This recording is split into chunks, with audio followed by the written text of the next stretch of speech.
I'm a second generation fisherman, and last year marked 25 years of catching salmon in Bristol Bay. I strongly oppose this Pebble mine. I'm here today because of how important Bristol Bay is to me.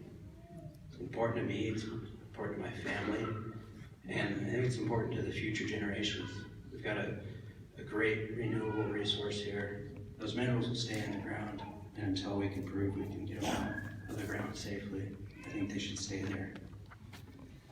The draft environmental impact statement fails to meet basic scientific standards, and it puts Bristol Bay at risk.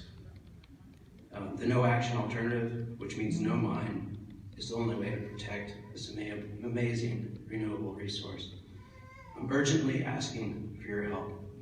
Do your job and throw out this deeply flawed draft EIS. Thank you.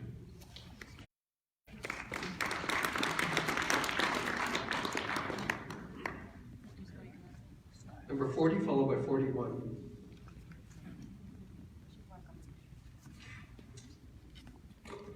My name is Nelli, Nelli Williams. My original number was 104.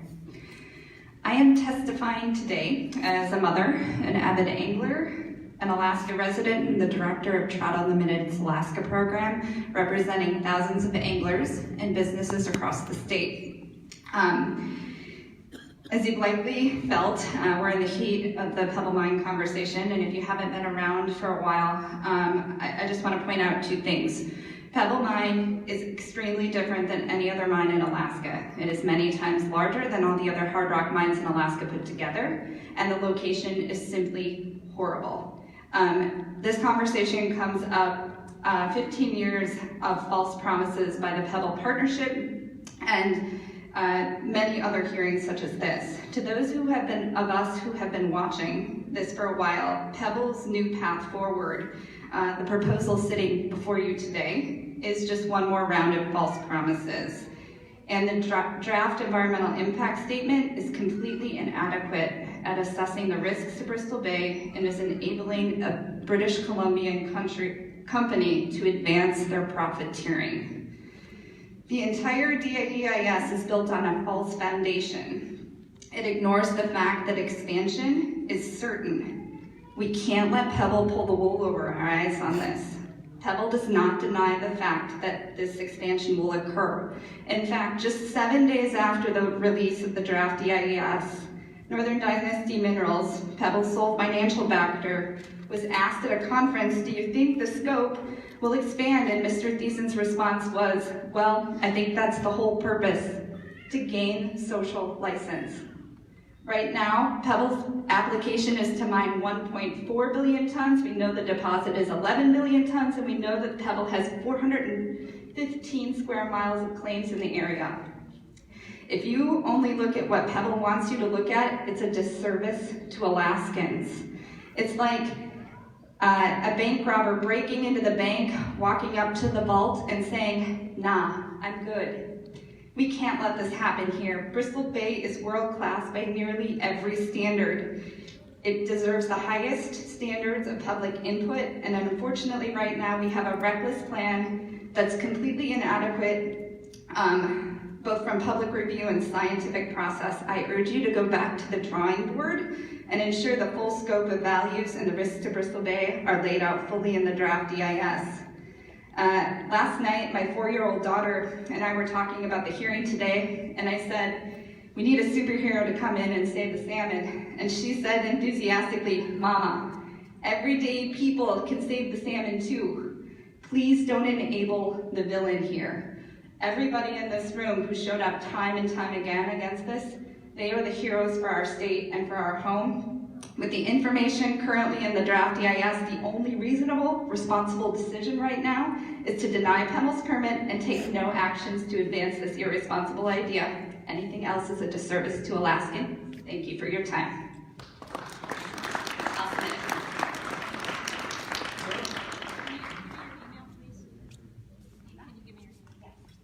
42 on deck.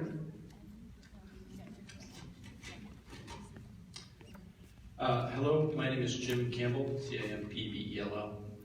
I was born in Alaska, lived in Juneau in Fairbanks and Anchorage, graduated high school here in Anchorage, Alaska business owner. Thank you to the Corps for this opportunity today to speak. I just felt it was important to come out and speak in favor of this project. Alaska is a resource state, and I favor responsible, well-protected, environmentally thought out development in the state, and I think that we have a long history actually of doing it well in the state. I've heard a lot of arguments today that seem to just as a default assume that the fish are already all dead in Bristol Bay. Like it's a mutually exclusive thing. We can't develop a resource and protect the environment. And contrary to the examples, many examples across the state. So I also just wanted to say that regarding the proposals that are on the board, this project has been on under study for quite a while, and I would just like to commend the Pebble project for really making a lot of changes. I've seen this project since whatever 15 years ago, and I've seen a lot of changes in the proposals, the alternatives that are currently being selected, and it seems like they've made a lot of changes to address previous concerns with the project. So thanks again, and that's all I have today. Thank you.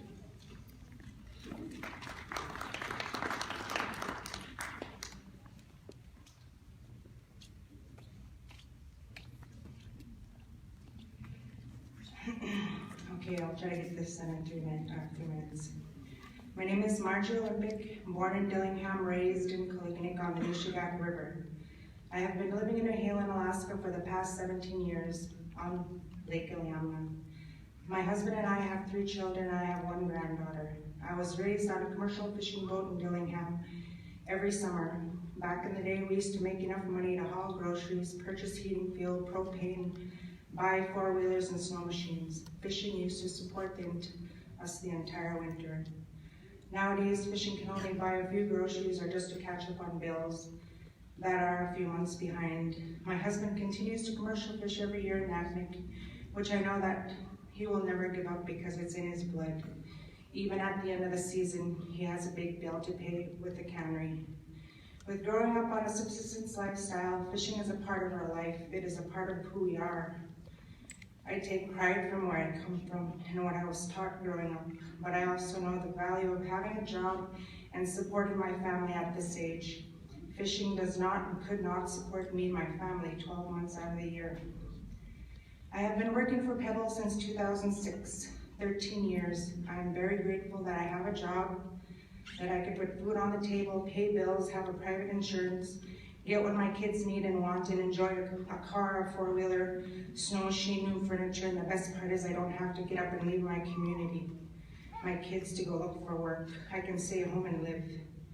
When I first graduated from college, I was moving back and forth from Anchorage to Dillingham, working and knowing I would never find a good paying job in my own hometown of Koliginik. I also thought if I did go back, I would get any paying job there was and would have to apply for any kind of public assistance to help the cost of living. I eventually relocated with my husband in New Haven so he can help take care of his elderly mom, knowing there wasn't any good paying jobs, having no income, first time ever going on unemployment and debating if I should fill out for food stamps, TANF for cash to support our first child. I looked at my husband and I said, I'm leaving New Haven 1 more month and I'm moving, sorry. I just graduated from college to come back to Alaska and can't work and support my family. I got that phone call within a few weeks, would you like to work? I jumped on that in a heartbeat. Yes, Northern Dynasty Mines, I would love to work. When can I start? The difference between living on the Nishigack and living in Lake Iliamna is very different. Believe me, when I say this, it's totally opposite. We have no support of any BBs over there. It's like we talk and talk and ask, we need your assistance. But the BBs never try to help. Last year, BBDCS finally come in and agreed to help a few boat owners with repairs. Why do you think the lake area pulled away from the hospital, Bristol Bay Area Health Corporation, and we went with South Central Foundation here out of Anchorage? I respect our culture, I respect our elders, I respect our pride, and most of all our past. But we need economic development. We need to be at the table and make sure the generations has the opportunities for living in our region. The cost of living in the villages are outrageous. I would like to see and support Pebble going through the process. Thank you.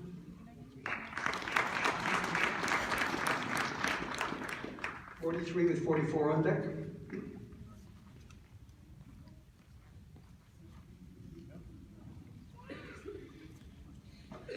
Hello, ladies and gentlemen. My name is Kirk Johnson. I live in Anchorage.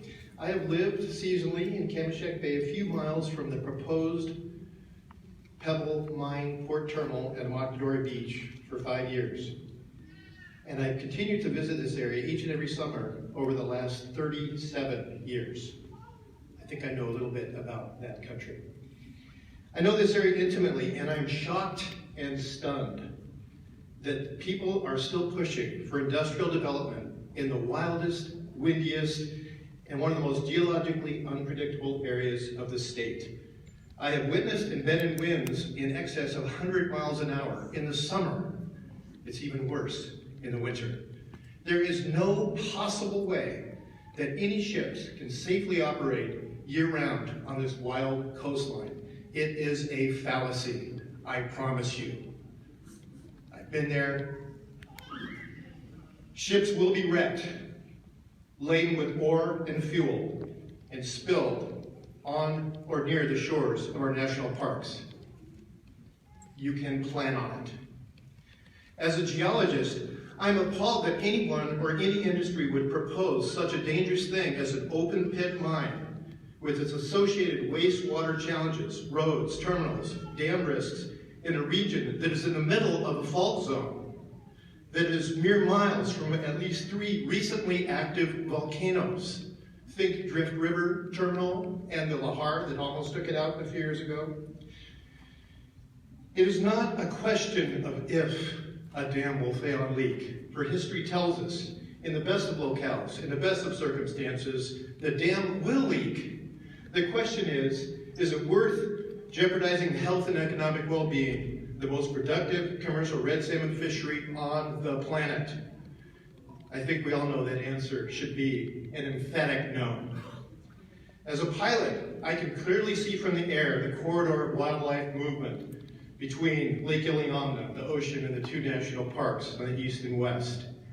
Any road in any and all of Pebble's transportation proposals would permanently violate and sever this critical wildlife corridor and put humans right in the middle of the only transportation path for bears and other wildlife. This proposed road for getting raw ore to an ocean port is less than 1 mile from the border of the treasured McNeil River Brown Bear Sanctuary. It is appalling that the draft EIS does not even address the many hazards and dangers this project proposes to McNeil River bears. How many dead bears does it take, killed by workers of the Pebble project, to be considered acceptable? I would say that should be none. So I ask, is Alaska for sale? Our current governor and president think so. I'm doing so, sir. I ask you, do we want to have Alaska to continue to have natural resources that are renewable, or do we want to throw it all away? To me, there's only one option for the Pebble project for you to choose, and that is a no action plan. Ladies and gentlemen, I ask you, we need your help to stop this proposal now. This proposed mine needs to stop once and for all. No amount of further study will ever change the fact that Alaska's treasures are not for sale.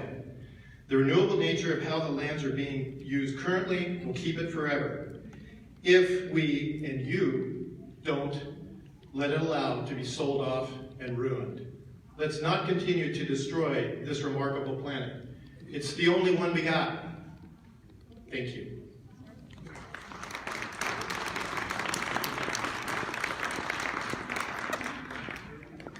Number 44. 45 on deck.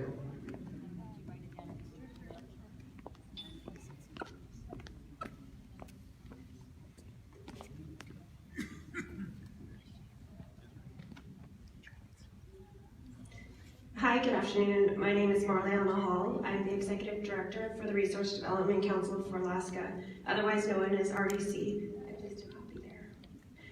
RDC is a trade association with members in tourism, oil and gas, mining, fishing, and forestry, as well as the 12 land-owning Alaska Native corporations, labor, individuals, and others supporting responsible resource development across our state. Our priorities include promoting and defending the integrity of the permitting process and advocating for predictable, timely, and efficient state and federal permitting processes based on sound science and economic feasibility. Thank you for issuing the DEIS and keeping the project analysis on time and basing it on the best available science. We believe that every project, no matter its size or location, should be allowed to go through the permitting process. That process should ultimately determine whether a project should move forward or whether it should not. While we have not fully reviewed the DEIS, I think it's important to highlight some of the Corps' findings, including the long success and Alaska's experience with coexistence between resource projects and fishing, that the proposed project would not reduce returning adult salmon to the Kvichak and Nushagak river systems, that catastrophic failure of the tailings facility is extremely unlikely, and that there would be no population impacts for fish from the tailings release scenarios evaluated. And lastly, it notes that overall economic and health benefits will be substantial, especially to this area. Further, project proponents have greatly reduced the projected footprint of the proposed mine and have mitigated potential impacts in a way that will allow the mine to be responsibly developed. There will be no mine facilities in the upper Tlarg and Kvichak River drainages. With regard to the DEIS, the public should also be aware that it is about 1,400 pages with an 80-page executive summary and another 1,600 pages in appendices. It is just a little above the norm for a DEIS review document for a resource development project in our wonderful state. Alaska has enjoyed the benefits of mining for well over 100 years, with the last several decades seeing new innovations and advancements for protecting the environment. In addition, Alaska has stringent regulations to protect our lands. As Alaskans, we have the greatest stake in seeing that any and all development is done in a way that protects the resources, including fish and wildlife, whether it is for commercial or for subsistence use. Now is the time to encourage responsible resource development in Alaska and to encourage investment in our projects. Thank you for the opportunity to comment. I'll provide formal written comments before the May 30th deadline. 45 to 46 on deck.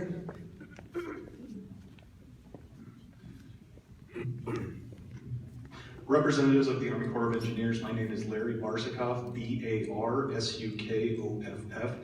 I earned my JD and MBA at Willamette University. Earned my JD and MBA at Willamette University in Salem, Oregon. I'm the Director of Operations of the Alaska Policy Forum. The Alaska Policy Forum is a nonpartisan public policy think tank here in Anchorage. We're a 501c3 that seeks to engage policymakers and community leaders and support policies that result in greater individual freedom for Alaskans. We believe government regulations should be reasonable and carefully crafted to avoid unintended consequences. We also support responsible resource development. It is for this reason that I and the Alaska Policy Forum support the work of the Army Corps of Engineers as you work through the Pebble project permitting process.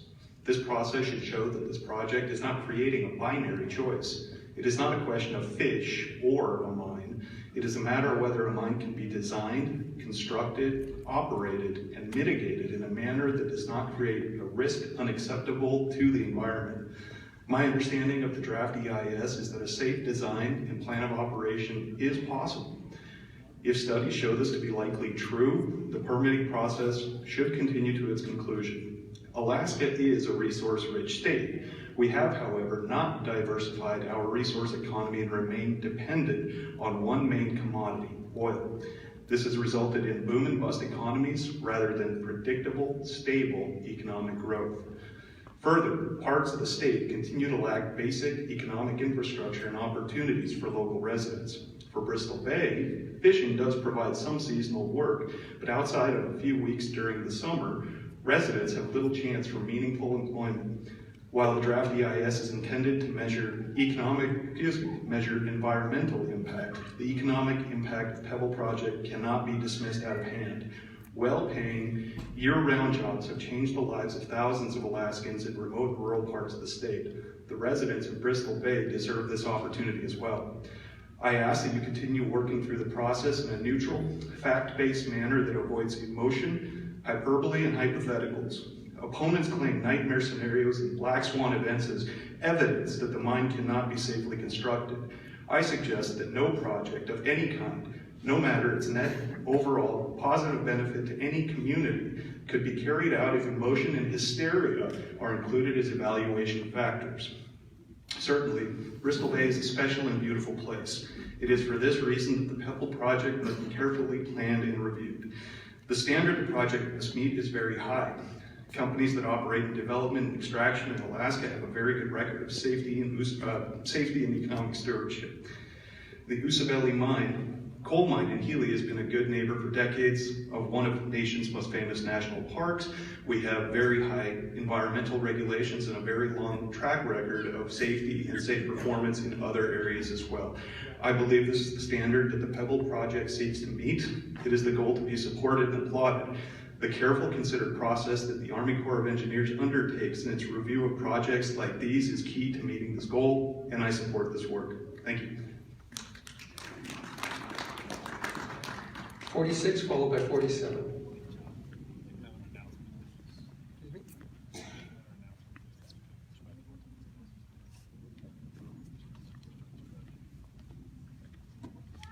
Again, we please respect to keep the time limits. There's a lot of people who have signed up, and please stay under 3 minutes.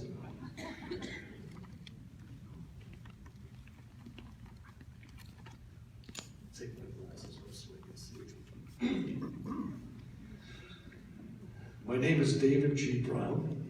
I am a 15-year resident of Alaska.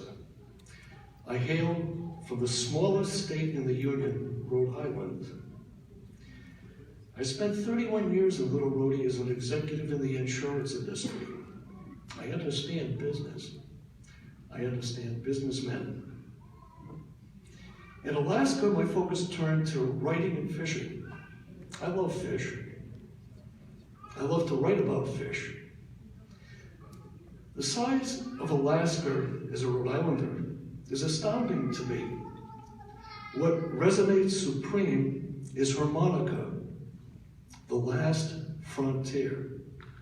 We are the last frontier of America. We are the last vast frontier of the entire world. Where Mother Nature reigns supreme. I must emphasize, these are not just words. This is the truth. This is not surreal. This is 100% real. The very last vast remaining frontier. Mining is an important industry in Alaska and should be pursued on a small scale, fundamentally sound, carefully monitored, and fail-safe from nature's wrath. Pebble Mine is predominantly, with its predominantly outside personnel, has been a project too big and too perilous from the very start. Our most recent Pebble proposal has been to notch down the facility size. Come on now. Over the long haul, these words are not believable. Alaska is the most volatile environment in the world. Earthquakes, volcanic eruption, floods, and tsunamis add human error or terrorism to the Pebble mix, and we have a certainty, a guarantee. At some point, the Pebble floodgates will burst forth and unleash its toxicity upon the land and spread its tentacles across Bristol Bay, spoiling our pristine waters and killing our beloved fish. bringing a culture of determination. I repeat, or I heard this just earlier, this is not a matter of if, but when. Why are we here? Surely a paradox, because a large plurality of Alaskans have already spoken and emphatically voted no, nay, to Pebble Mine. That means end of story. But like a virus, a canker sore, they're back. Let me say this to the leaders and voices of Pebble, along with the U.S. Army Corps of Engineers. Instead of another Exxon Valdez type tragedy, instead of money, money, money, money, money, think about your legacy. What you leave for your spouse, your children, and grandchildren. Think pristine water and fish as well as conservation and preservation.